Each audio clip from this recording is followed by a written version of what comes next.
ఎన్నికలు ఉంటేనే రైతు భరోసా, లేదంటే పంట కోతలు మొదలవ్వాల్సిందే. శాటిలైట్ సర్వే ఆధారంగానే ఇస్తామన్నారు. ఇప్పుడు సంక్రాంతికి వేస్తామంటూ లీకులు. ప్రాదేశిక ఎన్నికల ఆలోచనలో రాష్ట్ర సర్కారు 2 ఏళ్లలో ఒక్క సీజన్ లోనే పూర్తిగా పంపిణీ. 24-25 వానాకాలం రైతు భరోసా ఎగవేత.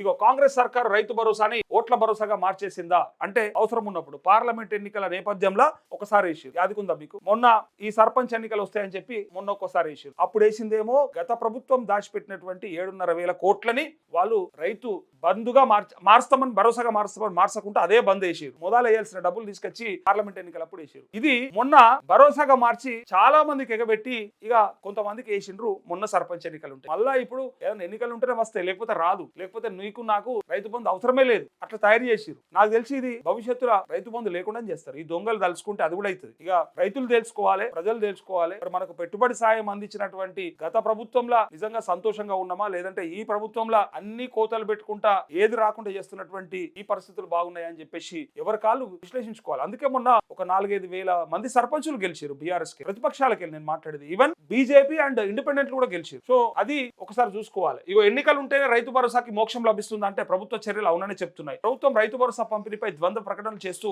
రైతులను అయోమయాన్ని గురి చేస్తుంది. వైపు శాటిలైట్ సర్వే ఆధారంగా సాగు భూములకే ఇస్తామని ఇది ఒక దొంగ సాకు. ఏందా సాగు భూమి నాకు అర్థం కాలేదు. ఈసారి సాగు చేయడాయన మళ్ళీ సారి చేస్తాడు, అప్పుడు మళ్ళీ రాపించుకోవాలి అంటే మళ్ళీ మీ వెనకాల తిరగాలనా? మళ్ళా కాగితాలు పట్టుకొని సార్ నాకు అర్హత ఉంది, నేను మళ్ళీ పంట వేసిన అని చెప్పాలనా? లేకపోతే ఒకవేళ ఇలా నీటి వసతి లేదు, దాని ఎవరిది తప్పిదం నాకు అర్థం కాలే. నీటి వసతి లేదు, వేయడు, బోర్లు వేస్తాడు, పడై నీళ్లు మీరు కాళేశ్వరంలో నింపరు, ఆ బరాజ్ల ద్వారా రావు, ఆ రిజర్వాయర్ల ద్వారా నీళ్లు వస్తలేవు. రానప్పుడు ఏం చేయాలి మరి? ఆయన పంట వేయడనుకో, వట్టికున్నదనుకో అంటే నష్టపోవాలి. అంటే బగ్గ చేసుకుంటానికి 100 ఎకరాలు ఉన్నోడు పంటలు పండించుకుంటే వానికి ఎన్ని ఎకరాలకైనా వేస్తారు మీరు. అది లిమిట్ ఏం పెట్టలేదు, పెడతా అని చెప్పారు. ఇంకా ఈ దొంగలు ఏం చేశారు ఎరకనా? ఖచ్చితంగా సీలింగ్ పెడతామని చెప్పి రాష్ట్రంలో ఉన్నటువంటి 35,000 మంది రైతులతోని సలహాలు సూచనలు తీసుకున్నామని చెప్పి దానికి 5 ఎకరాలక 10 ఎకరాలక అని చెప్పి ఒక సంవత్సరం నడిపించారు స్టోరీ. ఏం చేసిరా మీరు? మళ్ళీ ఎవరికి ఇస్తారు? మళ్ళీ గదే పెట్టిరు. ఇప్పుడు మల్లారెడ్డి తీసుకో, జీవన్ రెడ్డి తీసుకో, కేసీఆర్ తీసుకో, నేను బీఆర్ఎస్ తో సహా కలిపి చెప్తా ఉన్నా. 100 ఎకరాలు కూడా తీసుకుంటున్నాక మీరు పీకనికి చెప్పిరా మరి? ఆ రోజు ఎందుకు చెప్పాలి? మీరు సీలింగ్ పెడతాం, అనర్హులైన రైతులకు పోతుంది, పెద్ద రైతులు దోసుకపోతురు, చిన్న రైతులకు తక్కువ. నేనేమన్నా పెద్ద రైతుకు 10 ఎకరాలే పెట్టనుంటివి, చిన్న రైతుకు 4,000 పెంచనుంటివా?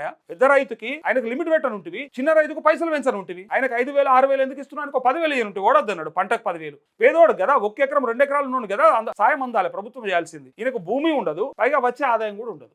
రైతు భరోసా ఇస్తామని మంత్రి తుమ్మల నాగేశ్వరరావు ప్రకటన చేస్తుంటే మరోవైపు సర్కారేమో సంక్రాంతికి రైతు భరోసా ఇస్తామంటూ బత్తాసు పత్రికలకు లీకులు ఇస్తుంది. కాకపోతే జనవరిలో ఇస్తామనేది వాళ్ళ ఆలోచన. ఎందుకంటే ఈ జీతాలన్నీ ఇచ్చిన తర్వాత అసలే అప్పులలో ఉన్నారని అంటూ ఉన్నారు. ఇక అవసరమైతే అట్లా అంటాడు, లేకపోతే ఇట్లా అంటాడు. సో జీతాలన్నీ ఇచ్చిన తర్వాత first week or second week లో క్రెడిట్ చేస్తే కనీసం జడ్పీటీసీ ఎంపీటీసీ ఎన్నికలకు పోవచ్చు. అప్పుడు మున్సిపాలిటీలు పెట్టుకుంటావు అంటే మున్సిపాలిటీ ఎన్నికలు చేస్తా ఉన్నప్పుడు గ్రామాలలో వేయొచ్చు అమౌంట్, అంటే ఏ పథకమైనా ఇంప్లిమెంట్ చేయొచ్చు. ఒకవేళ గ్రామాలలో ఎంపీటీసీ జడ్పీటీసీ ఎన్నికలు నడుస్తుంటే కనుక వేయాలంటే రైతు బంధు వేయనియరు, అడ్డం పడుతుంది, మళ్ళీ ఎలక్షన్ కమిషన్ కి. సో అందుకే మున్సిపాలిటీ ఎన్నికలు అటు పెడుతూ గ్రామాలలో ఇటు రైతు బంధు వేస్తూ ఎక్కడికెళ్ళి బయటపడదామని చూస్తున్నారు. సో వీలైతే ఎంపీటీసీ జడ్పీటీసీ ఎన్నికలు సైతం నిర్వహించే ప్రతిపాదన ఉన్నట్టు సమాచారం. ఈ నేపథ్యంలోనే సర్కారుకు రైతులు గుర్తొచ్చినట్టు తెలుస్తోంది. సంక్రాంతికి రైతు భరోసా అంటే మరో 15 రోజులు మాత్రమే గడువు. సంక్రాంతికి రైతు భరోసా అంటే మళ్ళీ 15 రోజులు పడుతుంది, అది గడువు ఉంది. ఒకవేళ ఇదే నిజమైతే కొత్త రైతులు నమోదు ప్రక్రియ చేపట్టాలి. కానీ ఇప్పటి వరకు క్షేత్రస్థాయిలో ఏఈఓలకు దీనిపై ఎలాంటి ఆదేశాలు అందలేదు.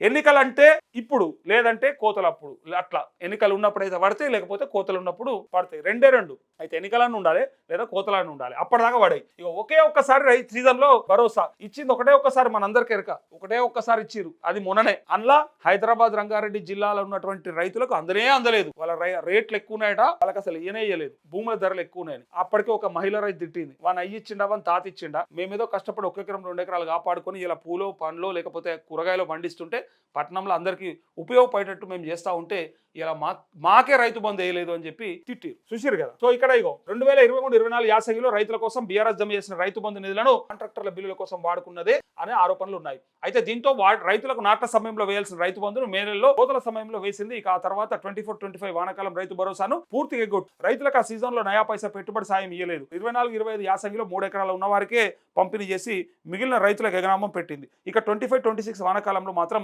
సర్పంచ్ ఎన్నికల కోసమని నాట్ల సమయంలో రైతులకు రైతు భరోసా జమ చేసింది. ప్రస్తుత యాసంగిలో ఏం చేస్తుందోనని చర్చ జరుగుతోంది. ఇప్పుడు ఇస్తారు, తర్వాత ఎగ్గొడుతుంది. ఈసారి వస్తుంది, ఎందుకంటే ఇంకా ఎన్నికలు ఉన్నాయి కదా, ఎంపీటీసీ జడ్పీటీసీ. తర్వాత 2 ఏళ్ళు ఖతం, ఇక తర్వాత రావిగా మర్చిపోవాలి. ఇక ఇలా నమ్ముకుంటే దానికి కారణాలు 100 చెప్తారు. ఇక ఆ ప్రాబ్లం అయింది, ఈ ప్రాబ్లం అయింది, వీళ్ళు ఖరాబ్ చేసిరు, వాళ్ళు ఖరాబ్ చేసిరు అని చెప్తారు. గోదావరి జలాలపైన కేంద్రం కూడా డబల్ గేమ్ ఆడుతుందట. పోలవరం నల్లమల సాగర్ పై తెలంగాణ ఫిర్యాదులు పుట్టదాఖలు. ఇదే జీబీ లింక్ ఏదైతే పోలవరం నుంచి గోదావరి బనకచర్ల లింక్ ఏదైతే ఉందో, సో ఆ బనకచర్ల లింక్ పేరు మార్చి మళ్ళా ముందరికి తీసుకొచ్చారు. ఎక్కడికించి వాళ్ళు నీళ్లు తీసుకుపోవడానికి ప్రయత్నం చేస్తారు. పైకి కాదు కూడదంటూనే లోపల క్లియరెన్స్లు ఇచ్చేలా పావులు ఇస్తారబ్బా. ఎందుకు ఇయ్యరు? ఉన్నది ఎవరితోని?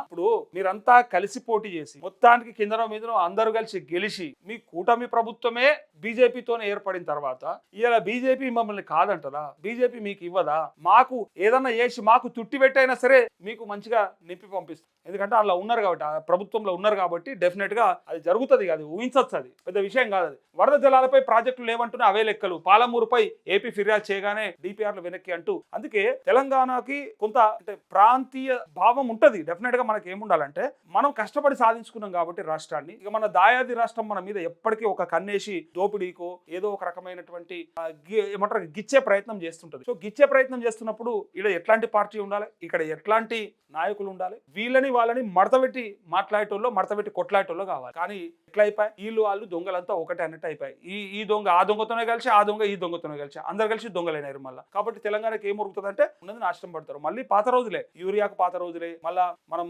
నీళ్లకు పాత రోజులే, కరెంటుకు పాత రోజులే చెప్తున్నారు కదా. మళ్ళీ నాశనంకే పోతున్నాం తప్ప మంచికి పోతలేవు. 10 ఏళ్ళు మంచిగా చేసుకున్నాం కదా అంటే అప్పటి తప్పిదాలు డెఫినెట్ గా మాట్లాడినాం, ఆ తప్పిదాల మీద కొట్లాడినాం. కానీ ఉన్నకాడికి ఎంతో కొంత మంచి జరిగింది కదా. ఆ జరిగిన దాన్ని కంటిన్యూ చేసుకోవాల్సిన దాన్ని మనమే ఖరాబ్ చేసుకున్నాం. నడుస్తున్న దాన్ని మనమే అడ్డం, గోసపోతే గోస పడతారు అనే సామెత నిజం చేసుకున్నాం. ఇట్లా కాలు అడ్డం పెట్టినట్టే అయింది. ఇట్లా పక్క జరగగానే వాళ్ళు ఇట్లా పక్క జరిగిరో లేదో కథం, కరెంటు తక్కువ అయిపోయాయి, నీళ్లు తక్కువ అయిపోయాయి, పథకాలు రావాయి, పైసలు రావాయి, ఏమి రావాయి, అన్నింటినీ ఎగబెట్టుడే. ఇక చూడు పరిస్థితి ఎట్లా ఉందో. ఇక గోదావరి వరద జలాలు తరలిస్తే తమ వాటాను ఆపుకుంటామంటున్నా ఎగవ రాష్ట్రాలు. ఇక వరద జలాలు తరలిస్తేనట పైన ఎగవ రాష్ట్రాలు ఆపుకుంటాయట. చూడు మన పరిస్థితి. వాటి లెక్కలు ఎగవ రాష్ట్రాల వాటాలు తేలినప్పుడు ప్రాజెక్ట్ ఎట్లా సాధ్యమనే ప్రశ్నలు. ఇంటర్ స్టేట్ లొల్లి పెట్టి గోదావరి ట్రిబ్యునల్ ఏర్పాటు చేసే కుట్ర దాగి ఉందని ఆందోళన. ఇదే జరిగితే దొంగదారిలో నీళ్లు మళ్లించుకునేందుకు ప్లాన్ అంటూ ఇట్లా జరిగితే ఆయన నీళ్లు మళ్లించుకునే ప్లాన్ చేస్తావరట. చూడు ఏంది అసలు, ఎంత దారుణం నిజంగా. మనకు గట్టిగా అడిగేటోళ్ళు లేరు, కొట్లాడేటోళ్ళు లేరు, మన నీళ్లు ఎట్లా అనేటోళ్ళు లేరు. ఎట్లా పోతే అట్లా, ఎట్లుంటే అట్లా, ఎట్లా నడిచినా సరే, రైతులు చచ్చినా సరే, మళ్ళీ రైతులకు మళ్ళీ నీళ్ళు అందకున్నా సరే, అసలు ఆ సాగు కోసానికి ఆలోచించే టోడే లేడు. వస్తే 150,000 మెట్రిక్ టన్నుల పంట పండించినామని చూపించుకొని ఇగో రికార్డు స్థాయిలో మేము పంట పండించినామని చెప్తారు. కానీ ఒక్కడన్నా నాగలు పెట్టి దున్నిండా? ఇలా రికార్డును గొప్పగా చెప్పుకుంటున్నటువంటి వాళ్ళు ఒక్కలన్నా బురదల దిగి రొప్పిండ్రా, నాటేసిండ్రా, కలుపు కలిసిండ్రా, ఏం చేసిరని మీరు మీ పేరు చెప్పుకుంటారు? రైతుల పేరు ఎట్లా చెప్పుకుంటున్నారు? కష్టపడ్డది వాళ్ళు, పండించింది వాళ్ళు, ఏం సహాయం చేయకపోగా మీదికెంచి వాళ్ళు చేసినటువంటి పనిని మీరు గొప్పగా చెప్పుకుంటా ఉన్నారు. ఇది పరిస్థితి. సరే, ఇది రైతు భరోసాకు సంబంధం లేదు. కానీ కోమటిరెడ్డి వెంకటరెడ్డి ఒక ముచ్చట చెప్పాడు. సంక్రాంతి కట ముఖ్యమంత్రి దృష్టిలో కూడా ఉంది. అది ఎవరెవరైతే ఇక్కడ నుంచి తెలంగాణ నుంచి ఆంధ్రాకి వెళ్ళేటోళ్ళు ఉంటారు సంక్రాంతి పండుగ, వాళ్ళకట టోల్ ఫ్రీ చేస్తారట. టోల్ గేట్ అనేది రూపాయి ఖర్చు లేకుండా పోయి రావచ్చట పండుగకు పోయి. నాకు అర్థం కాలే, మన దగ్గర పైసలు లేవని చెప్తారు, కోస్తే కూడా లేవని చెప్తారు, వాళ్ళు కార్లలో యాడికి పోతురు? పండుగకు పోతురు. సో పండుగకు పోతుంటే ఇస్తే తప్పేముందన్నా అనేటోడికి నేను ఒక సమాధానం ప్రశ్న చెప్పి మరి గీడికెళ్ళి ఇదే ఆదిలాబాద్ కు, ఇదే ఖమ్మంకు, వరంగల్ కు, నల్లగొండకు పాపం పేదలు హైదరాబాద్ లో బతకనీకి వచ్చి ఇక్కడ ఏనో ఆదో ఇదో పని చేసుకొని కూలినాలు చేసుకొని బతికి పండుగకు దసరా పండుగ ఒక్కటే తెలంగాణలో కొంత గట్టిగా జరుపుకుంటారు. సో దసరాకు బతుకమ్మకు ఊరికి పోదామంటే మరి వానికి ఎందుకో తగ్గియరు? మరి కారు ఉంటే కారునికి ఎందుకో తగ్గియరు? బస్ కిరాయి ఉంటే బస్ కిరాయి ఎందుకో తగ్గియరు? తగ్గియాలి కదా. మొగోళ్ళకు డబల్ దోసుకుంటారు కదా. పెంచి మనల్ని ఇబ్బంది పెట్టి వాళ్ళ ఓట్ల కోసానికి ఈ దొంగలాడుతున్న నాటకం కదా. ఇలా నువ్వు ముఖ్యమంత్రివి తెలంగాణకా లేకపోతే ఆంధ్ర ప్రాంత ప్రజలకా? నువ్వు మొన్న నీకు ఓట్లేసిరని చెప్పి జూబ్లీస్ లో గెలిపించారని చెప్పి మొత్తం ఆంధ్ర వాళ్ళ కోసం నువ్వు ఇలా తాకట్టు పెడుతుంటే నీ బాస్ మెప్పు కోసమా? అరే వాళ్ళని పెట్టుమని వాళ్ళు పెట్టిరా ఎప్పుడన్నా? ఇప్పుడు నాకు అర్థం కాలేదు. మన ప్రజలకు ఏం కావాలో ఇవ్వడం చేత కాదు, కానీ మన ప్రజలను ఇబ్బంది పెట్టి వాళ్ళని మాత్రం తీసుకుపోయి ఇలా మంచిగా టోల్ అంటే నాకు అర్థం కాలేదు. నడుచుకుంటూ పోయటానికి టోల్, సైకిల్ మీద పోయటానికి టోల్, కార్లలో పోతున్నాడు. వీడికి వెళ్ళి విజయవాడ కాదు, ఆడికెళ్ళి ఎంత దూరం అన్నా పోని 1000 రూపాయల ఖర్చు పెట్టుకొని పోతున్నా ఆయనకు ఒక 100 రూపాయల టోల్ ట్యాక్స్ తగ్గిస్తున్నాం అంటే ఆ వెసులుబాటు ఎందుకు ఇవ్వాలి చెప్పు? ఆయన పండుగకి ఇక మళ్ళీ ఆడ అన్న సాంప్రదాయం వాళ్ళ సంస్కృతిని అట్లా అంటలేను, కానీ అక్కడ కోళ్ళ పందాలకి లేకపోతే అక్కడ ఆడే ఆటలకి, ఆ గుండాటలని అవ్వని ఇవ్వని ఆడుతూ ఉంటారు. రకరకాల ఆటలకి రావడానికి వేల రూపాయలు, లక్షల రూపాయలు, కోట్ల రూపాయలు ఆడ ఖర్చు చేసుకొని వస్తుంటారు. ఒక 100 రూపాయల టోల్ కట్టుకోలేని పరిస్థితులలో ఉన్నారనా నువ్వు వాళ్ళకి ఇలా ఎగ్జంప్షన్ ఇస్తా ఉన్నావు? ఎవరి మెప్పు కోసానికి, ఎవరి కోసానికి ఇలా తగ్గిస్తున్నారు, ఎవరి కోసానికి ఇలా మనకి ఇబ్బంది పెడుతున్నారు? మన దగ్గర బడ్జెట్ లేదంటారు, మన దగ్గర పైసలు లేవంటారు. అలాంటప్పుడు మళ్ళా ఎందుకోసానికి వాళ్ళకి తగ్గించాలని చెప్పేసి ఇలా అడుగుతా ఉన్నారు. సో